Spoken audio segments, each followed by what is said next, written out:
মুসা আলাইহিস সালাম আল্লাহর সার্বভৌমত্বের কথা বলেছেন, আল্লাহর একত্ববাদের কথা বলেছেন। প্রথম প্রতিপক্ষ হয়েছে রাষ্ট্র।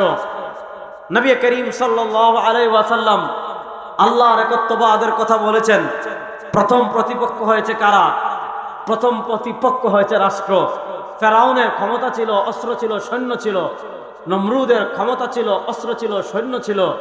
Abu Jahl, Utba, Shaiba, Rabia, Umayya, Mughira, এদের অস্ত্র ছিল, সৈন্য ছিল, ক্ষমতা ছিল।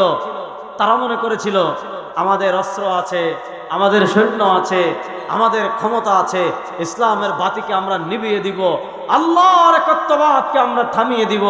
আরে এই বোকারা বুঝে না, আল্লাহর একত্ববাদকে অস্ত্র দিয়ে থামানো যায় না, আল্লাহর একত্ববাদকে জুলুম দিয়ে থামানো যায় না।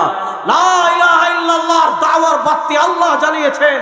এই বাতিকে যারা নিভিয়ে দিতে চাইবে তারা বর্ষ হয়ে সাগরে নিক্ষিপ্ত হবে। লা ইলাহা ইল্লাল্লাহর বাতি পৃথিবীতে জ্বলতে থাকবে। দেখেন, আমরা চোখের গুনাহ করি, হাতের গুনাহ করি, পায়ের গুনাহ করি। পৃথিবীতে একটা নিকৃষ্ট গুনাহ হলো জুলুম। আয-যুলমু যুলুমাত ইয়াউমাল কিয়ামা। জুলুম অন্ধকার। আপনি নিরীহ মানুষের উপর জুলুম করলেন,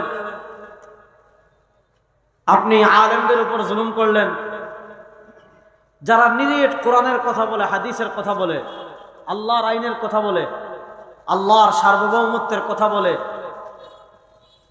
ইসলামী রাষ্ট্রের কথা বলে, সেকুলারিজমের বিরুদ্ধে বলে, যারা মানুষদেরকে ইসলামের দিকে ডাকে, তাদের প্রতি জুলুম করবেন, এটার শাস্তি আপনাকে দুনিয়াতেই ভোগ করতে হবে।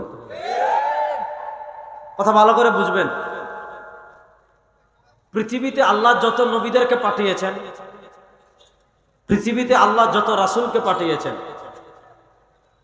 সব নবী এবং সব রাসূলকে আল্লাহ যে কয়েকটা মিশন দিয়ে পাঠিয়েছেন, তার ভিতর এক নাম্বার মিশন ছিল, আল্লাহ বলেছেন, ওয়ামা আরসালনা মিন ক্বাবলিকা মির রাসূলিন ইল্লা নূহি ইলাইহি আন্নাহু লা ইলাহা ইল্লা আনা ফা'বুদুন। দেখা যায় তো কেউ নেতার পূজা করে, কেউ আপার পূজা করে, কেউ জাতির আব্বার পূজা করে, কেউ মূর্তির পূজা করে, কেউ চন্দ্রের পূজা করে, কেউ সূর্যের পূজা করে, কেউ তারকার পূজা করে, কেউ মানুষের পূজা করে, কেউ পীরের পূজা করে, কেউ কবরের পূজা করে, কেউ কল্লাসার পূজা করে, কেউ বদনার পূজা করে, কেউ লেংটা বাবার পূজা করে। আল্লাহ দুনিয়াতে যত নবীকে পাঠিয়েছেন, আল্লাহ দুনিয়াতে যত রাসূলকে পাঠিয়েছেন, সব নবী এবং রাসূলকে পৃথিবীতে পাঠিয়ে কেন পাঠিয়েছেন? আল্লাহ বলেছেন, ওয়ামা আরসালনা মিন ক্বাবলিকা মির রাসূলিন। ও সরওয়ারে দু আলম সাল্লাল্লাহু আলাইহি ওয়াসাল্লাম, আপনার আগে যত রাসূল দুনিয়াতে পাঠিয়েছি, আপনার আগে যত নবী দুনিয়াতে পাঠিয়েছি, সব নবীরা এসে প্রথম বলেছেন আন্নাহু লা ইলাহা ইল্লা আনা। সব নবীরা প্রথম এসে দুনিয়াতে যে জিনিসের দাওয়াত দিয়েছেন, ওই জিনিসের নাম হলো লা ইলাহা ইল্লাল্লাহ। বলেন, ওই জিনিসের নাম হলো লা ইলাহা ইল্লাল্লাহ। দেখেন, আপনি পৃথিবীর ইতিহাস পর্যালোচনা করবেন। ভাইয়েরা এদিকে কথা বলো না, চুপ থাকো তোমরা। পৃথিবীতে যত নবী এসেছেন, কোন নবী এসে বলেননি আমাকে ক্ষমতা দেন,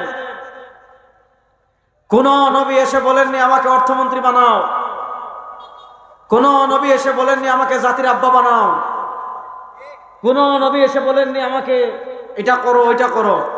না, নবীগণ এসে বলেছেন, তোমার রব নেতা হতে পারে না, তোমার রব নেত্রী হতে পারে না, তোমার রব মূর্তি হতে পারে না, তোমার রব তারকা হতে পারে না, তোমার রব নেতা হতে পারে না।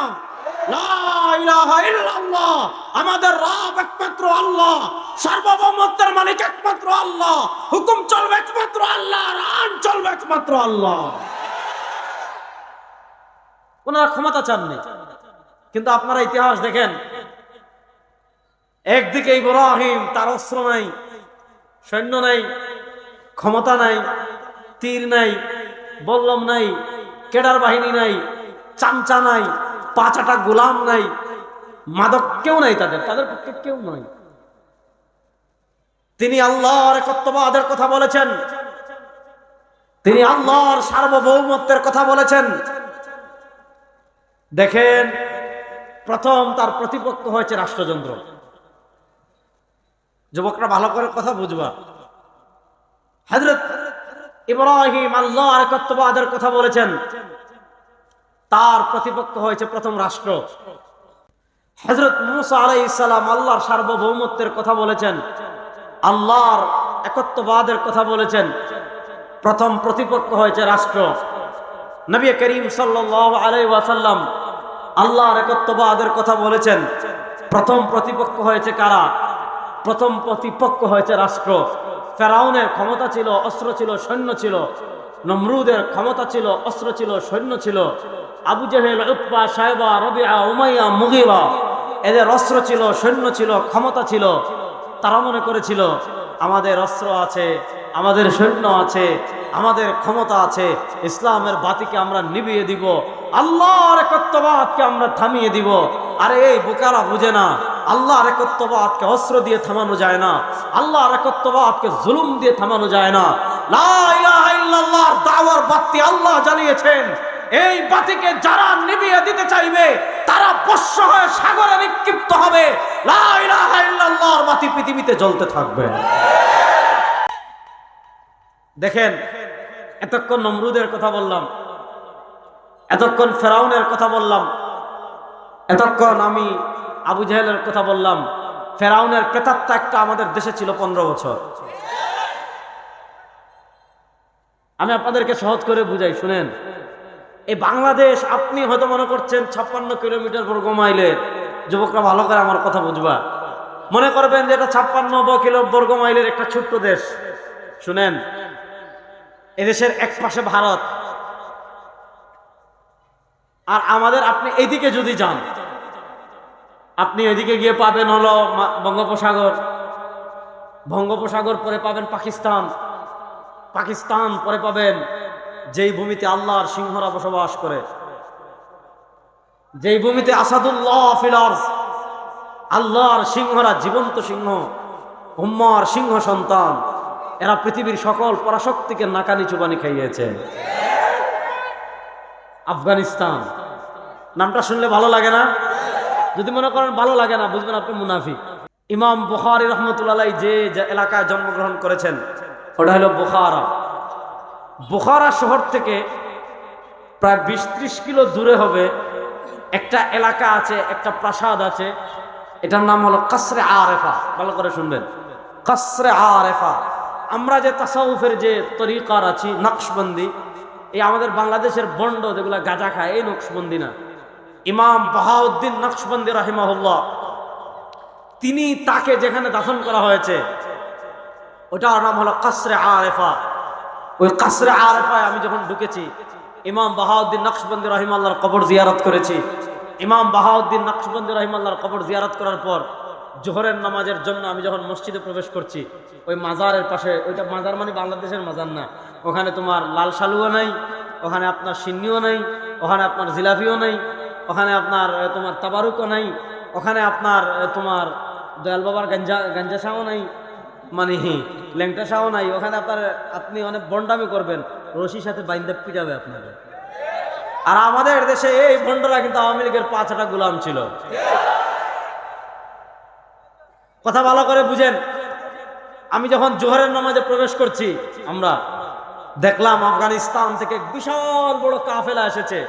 আমি তো প্রথমে চিনি নাই ওনারা কারা, তো আমি পরিচয় জিজ্ঞাসা করলাম, আমি আমার পরিচয় দিলাম যে ওনারা আলহামদুলিল্লাহ, ওনারা আরবিও পারে, ইংরেজিও পারে, মানে আরবিও পারে, ইংরেজিও পারে, উর্দুও পারে, সব পারে। তো আমি আরবিতে বললাম যে আমি বাংলাদেশ থেকে আমরা এসেছি। তো উনি পরিচয় দিলেন যে আমি হলাম কাবুলের ডেপুটি মেয়র। বুঝছেন, আফগানিস্তানের রাজধানী কাবুলের ডেপুটি মেয়র। ওনার নেতৃত্বে ওনাদের বিশাল 17-18 জনের একটা কাফেলা আসছে। তো আমি ওনাদেরকে বললাম, আপনারা যে বিজয়ী হয়েছেন, আমাদের বাংলাদেশের ঘরে ঘরে আনন্দের বন্যা বইয়ে গিয়েছে, আমরা খুশি হয় নাই? তো এই আল্লাহর সিংহরা দেখেন, আমি বলেছি আপনারা যখন কাবুলে যাবেন, আমিরুল মুমিনিনের কাছে বাংলাদেশের মুসলমানদের সালাম পৌঁছে দিবেন আর বলবেন যে আমরা আমাদের অন্তর থেকে তাদেরকে ভালোবাসি।